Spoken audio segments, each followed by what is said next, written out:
We're going to call the meeting to order at 6 o'clock.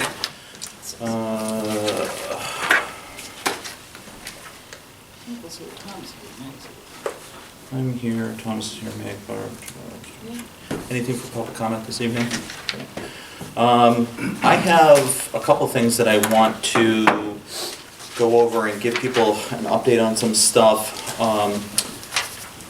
There's lots and lots of information out there on COVID-19, lots of opinions and feelings on it. There's some facts out there that the World Health Organization has declared it as a pandemic. There's lots of people that have an opinion of whether or not this should be something that we should be focused on or not. Whether we like it or not, there are a lot of action items that are occurring. So I want to introduce some of the situations and facts that are out there, also the response that we as a town are beginning to take, and just get you folks caught up to speed. It's been an interesting last couple of days, and I just want to give you a report on that. First and foremost, to date, there have been approximately 4 cases that have been identified. They have been negative, which is a good thing. We have, since I put out a memo to our employees several plus days ago, we have been using the double cleaning protocol, which means that we've been doing double rounds with our cleaning crew here, but we have also sent a directive to all the employees to wash down keyboards, doorknobs, multiple surfaces on a regular basis. We are now getting into a situation, though, where some of the cleaning supplies that we have traditionally used are not as readily available. So we are going to begin to do some of those. I'm just splitting the difference on the percentages, but like a 50-50 mix, the appropriate Clorox, bleach, so on and so forth. So we'll be doing some in-house materials to address some of that stuff. We have also put in a request through New York State, which is now making some hand sanitizer, etc., hoping to get some of those resources locally, but those are being dispatched to the hot zones first as they've been declared. I've also reminded our employees that we have contracted with the EAS services, and I remind people that in times like this, a well of stress can bubble to the top for a number of reasons. You could have a parent or a loved one that's in a senior facility that you're worried about, so you yourself are internalizing a particular amount of stress, and we remind people that they do not need to have a face-to-face conversation to receive EAS services. They can simply call, so we've reminded them about that. We have also begun, just so you folks know, creating a priority essential list for our employees. It's being broken down into several categories: a high, a mid, a low, and a non-essential. 2 of our departments in particular will almost always fall within the category of high priority. The water department, as you can imagine, we're running a water system for the health and safety of our community, so they're going to fall within a high category, or at least somewhere on that spectrum. The highway department, again, for a number of reasons. We're in the winter business, so been working with department heads. We did a debriefing this morning. They know that will be further communicated to them. We are evaluating a number of work-related and activities. Senior programming has been canceled. The Senior Fitness for Life, for example. We are also going to be informing people that are renting our facilities that we are putting a freeze on that space. And that's for a number of reasons. One is for them to use the space itself. There could be a high density of individuals in the space, but it's one less contact opportunity for our folks that are cleaning the space as well. So it's kind of a double situation. So nobody uses the building? Is that what you're saying? I'll use May Courier as an example. Yeah. So what we're going to do is we are going to inform individuals that have signed up to use that space will not be available to them. I'm working with Mel to identify an activity date. It will not be tomorrow. We need a little time to turn around and be able to make phone calls. So we'll be in the next couple of days, but then we'll put out a prolonged period of time. It's not a perfect situation, but So none of our buildings in the parks will be open, is that the case? we're probably not. We're getting our arms wrapped around some of that activity, but very likely that it will be limited at best, and really trying to tighten up some of that area. One of the spaces that, in my opinion, is easily identified as a high-traffic public area is the court. Exactly. 2 days a week, at the very least, we are seeing a significant high-traffic amount of people, and it's not just from our home community. Someone comes through here, they get a speeding ticket, whatever it is. So I've already had a conversation with Justice Mannix and Justice Joyce about that topic, and we will continue to find ways to triage it in an appropriate manner. Going back to staffing overall, we will adopt a means to support our employees, and this is the moving target, folks, because some of our employees have kids. We don't know what all the school districts are doing yet. Some of the employees do not have the ability to, say, remotely work, so we have to be equitable and find a method that really works and can be sustained. So what we may do is some type of workforce reduction that looks like summer hours, okay? Or have part of our team come in a little bit earlier in the morning, leave a little bit earlier in the day, maybe do a Monday through Thursday, a Tuesday through Friday. The model is still being developed, but it will be implemented as soon as possible. And the one thing that I'm very, very proud of is that this team here is keeping their calm. They understand that there's a lot of hype, but also being mindful that you have to take it serious, because it's not just about the individuals, okay, us, is the fact that it could be transmitted to a person that we love and care for. So you have to be mindful of that. So those are some of the big items and activities that we're working on. I have been in regular contact with our county's health department, with state and local representatives. I am now part of a daily North Country Contravirus update call. Yesterday, as many people have probably seen in today's newspaper or heard about, SUNY Plattsburgh is going to an online teaching model for some of their courses. Clinton Community College is adopting some models as well. There are a number of public events that have been delayed or canceled, including athletic events, to the Irishman or Woman of the Year from the North Country Chamber of Commerce. I mean, so it's not just the public sector that is evaluating this and taking it serious, the business community. The more recent significant directive that has been put out by the state is gatherings or assemblies of 500 or more will not be allowed. And then they're using a model of doing basically a 50% reduction of smaller assemblies. We're still trying to learn some more on that, but one example they used is, imagine an assembly that traditionally would have been 400, you're basically looking at the assembly should be no more than 200, okay? How that plays out, how they're going to dictate it, how they're going to communicate it, this is all happening fast and furious. I just got late today and have not had a chance to really examine it fully, as the Association of Towns has worked in concert with the Mayor's Association and also the County Association, trying to provide some more materials as well. We have taken an active approach by putting out some materials, like some posters and stuff like that. But the one thing that we're trying to be careful of is not being seen as the clearinghouse for all information, because we're not the health department, okay? And we're trying to share information with our constituent base.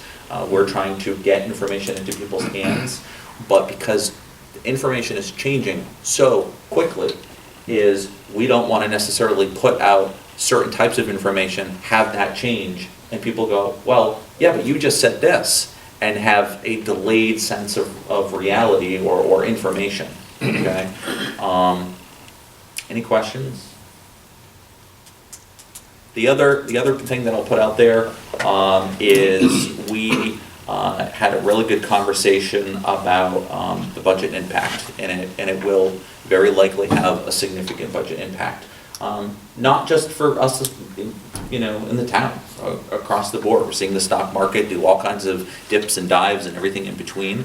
We are going to continue to take, as we have, a conservative approach to budgeting items. Things that may have traditionally been on the docket for budgeted expenses will be held off for a while. And that is to make sure that, things kind of level out. That's not to say that we are not going to do the business of the town. We still have to run a town, we still have to buy things, we still have to, provide services. So there. Basically, the sales tax will probably go down. Yeah, one of the biggest things that people often don't associate with the sales tax is gas, and gas prices were already going down. Exactly. So, Well, that's going down, plus you're gonna have less spending in the hotels and stuff. Sure, and I think any one of us could probably generate, easily a list of 10 or 12 items of how that will impact. SUNY Plattsburgh is a really quick example of how it will impact things. If a lot of the students leave the local community, their spending at various locations will have an impact. The secondary impact is they're very likely not to have commencement. Well, commencement is usually a minimum of a 2-day stay at the hotels.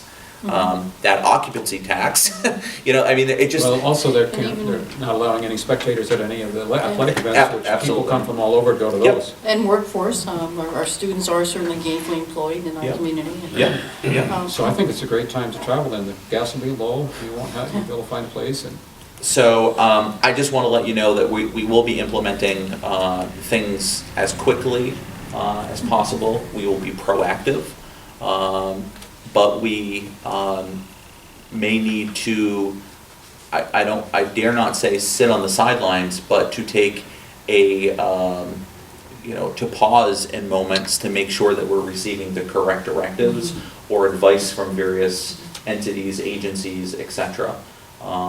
So. Michael, will we freeze the opportunity, obviously, for employees that might want to be attending a conference? Is that going to be case by case? We're gonna do some case by case, and I can give you a good example. A great question, Barb, is our water operators were about to go to a conference, right? Yeah. There may be certain training activities and needs that we need to have. That's right. If there's a suspension in the conference, well, that by itself will kind of dictate. But we are really needing to evaluate, a lot of stuff, a lot of day-to-day stuff that typically is more routine in nature. would that affect licenses for codes and zoning? Okay. Most of our folks should be up to date Yeah. where they need to be. But again, things may pop up. One of the, and I'm really careful because I don't want to present doomsday scenarios, because we can all think of horrible situations and almost kind of go down that rabbit hole. I'm not looking to do that. The reality of it is the coronavirus is very likely already in our community, be it most likely untested. It's not a matter of if, it's a matter of when. We need to be proactive in our approach to things. And you can almost get to a situation where you're constantly thinking about the scenario that you need to address, and you're not addressing the more probable scenarios that are in front of you. It goes back to some really simple things. Wash your hands, cover your mouth. So there is, and I've had some conversations with some other folks, whether you believe that it's a higher alert or a lower alert, we have a moral and ethical responsibility to be a participant in protecting the public. Yep. We have a moral and ethical responsibility to our employees, okay? And one of the things that I really appreciated after having the department debriefing this morning is a number of employees came up to me afterwards, both the department heads and those that, you know, relayed the information to their individual teams, is that thanks for thinking of our best interest. And, you know, they obviously have colleagues in local government and other areas, and also the private sector, and said, some of this information isn't being relayed to us, and we don't know where to find good information. And a lot of times it's been, here, go to the CDC, this is the link, here's the, and yeah, everybody should have a personal responsibility to seek out some of that information, but we also have a responsibility to be a participant, and that's what we're doing, okay? So, I won't labor on about it, but more information, and please. Every week, probably. Yeah, I mean, and it very likely will have an impact on our meetings. The other thing that I wanted to mention, particularly if you're here, we are not having the planning board meeting next week. We aren't. I was wondering about that because we have a public hearing. Nope, we And I are, thought, 50 people in this room, well, no, we are, so those are the types of things that we are doing. so it is canceled for sure. We will be suspending it, yeah. Okay. We're in the process of communicating a number of things in one batch of things, because a lot of times when you're making decisions, if you trickle it out, people will miss certain pieces of information, so we're collating that together and we'll be putting that information out tomorrow, so. How will that be announced in the newspaper? We'll do it a couple different ways, Demi. We'll certainly alert the local press. I instructed Trevor to put together a notice, if the press won't run it in a more kind of Public frontal Yeah, because way. the people don't, they're just assuming it's Yeah. gonna happen. and I They know. won't probably look at the legals, so. Yeah, I know that Gary Gutz reached out to me. He was inquiring today. Tim Palmer reached out. So there's enough interest that Well, Gary will get the word around. there'll be no silver bullet to any of it, but we'll take multiple approaches so as to try to cover the waterfront. So, That's good. we'll cancel our planning and zoning meetings? Currently, the planning board meeting is canceled. We're going to take, approaches to have conversations and look at what is on the horizon. Only construction go forward? In talking with Steve right now, nothing will put the brakes on that side of things. From the planning board, what they had on their agenda, there was enough length and latitude for projects that postponing or delaying this meeting will not significantly impact any projects. That's my next question. Which we are fortunate. Yeah. But I would argue that There wasn't much on the board. if this continues to move forward though, we still may need to make some decisions that a project may be delayed. But we'll cross that bridge when we get to it. That's why I think we have to be careful not to have a hard line on too many things at the moment, just to see how some stuff develops. For me personally, the area of our community that I'm watching like a hawk is what the school districts do. I really believe that is going to be a significant push or pull on what we do. Because if you look at the community that is, I don't want to say, lack of a better term, targeted or most dealing with it is our senior population. So you see a lot of the activity, like nursing homes are now saying you can't have visitors and you can't have guests. Okay, you're starting to see some reaction there, okay? Now, if you start seeing some reaction to the school districts, the gravitational pull will kind of fill in the middle a little bit about how the rest of the community is going to respond. So senior care, child care, etc., and everything in the middle. All right. A little bit more lengthy. I apologize for the. Can we move on to something lighter, a truck?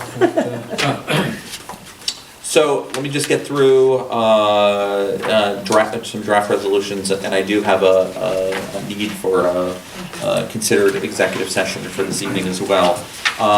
You have draft minutes, monthly report, a request from our esteemed clerk to submit the grant that he's been speaking about. We also have the licensures for Regal Cinema and You have the Cumberland 12. documentation that they've been approved by the, That's what Steve said, yeah. okay, Steve said, all right. Yeah. Request to accept the highway truck, request to purchase the vehicle for Parks and Recreation Department.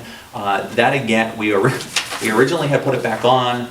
Mel has requested it again to be taken off. And to her credit, she's really trying to get the best Okay. deal and situation. So there's some details that have developed, so that has been pulled. Okay. So you can pull that out for a while. And I imagine that even the vehicle itself may change, so, or it may not, but, request for a 3% deposit return, I know, Tom, that's one of your favorites. And request for authorization to attend the Planning Federation Conference, this is a great example. We will see, what happens. A lot of organizations themselves are, determining that they can't do it, even if it's months down the road. I mean, it's.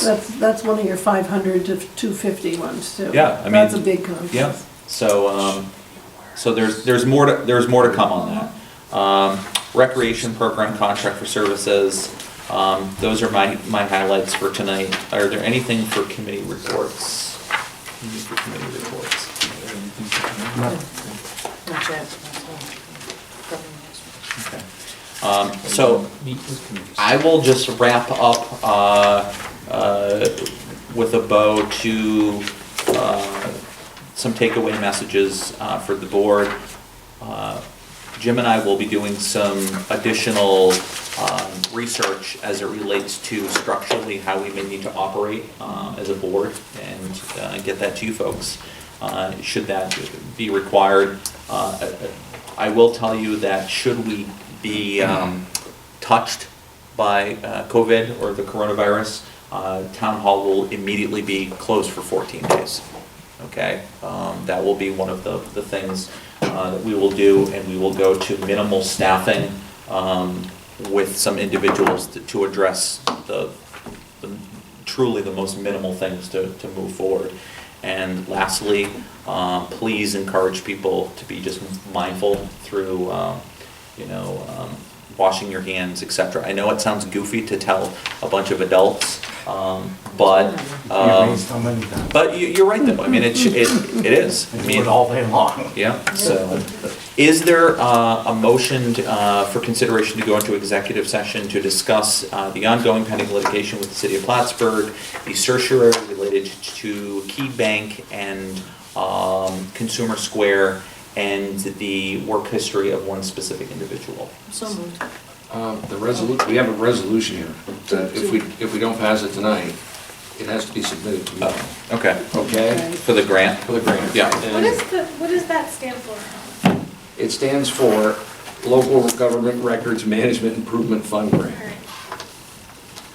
All right. Why don't you read that, and then I'll go back to the motion. Sorry about that, Kevin. That's okay. Whereas the LGR MIF continues to be critically important in the diligent, careful maintenance of the many records and information related to the town of Plattsburgh, and whereas an application to the State Archives Records Administration for a 2020 Local Government Records Management Improvement Fund Grant is available to the town, and whereas the town clerk wishes to submit an application for such grant funding to have assistance in remedying the issues of the archival record system, and whereas the application for the grant is free of cost to the town, and the town is under no obligation to accept the grant if it is awarded such, therefore be it resolved that the town clerk submit the grant application paperwork for the LGR MIF grant, and be it further therefore it is resolved that a copy of this resolution be given to the town clerk for his file. Is there a motion? So move. LaFave, Wood, any discussion? Seeing none. All those in favor, please say aye. Aye. Aye. So does carry. Thank you very much. Thank you. Can we do the executive session in here? Yeah, I'm going to do the exec session in here tonight, Deborah.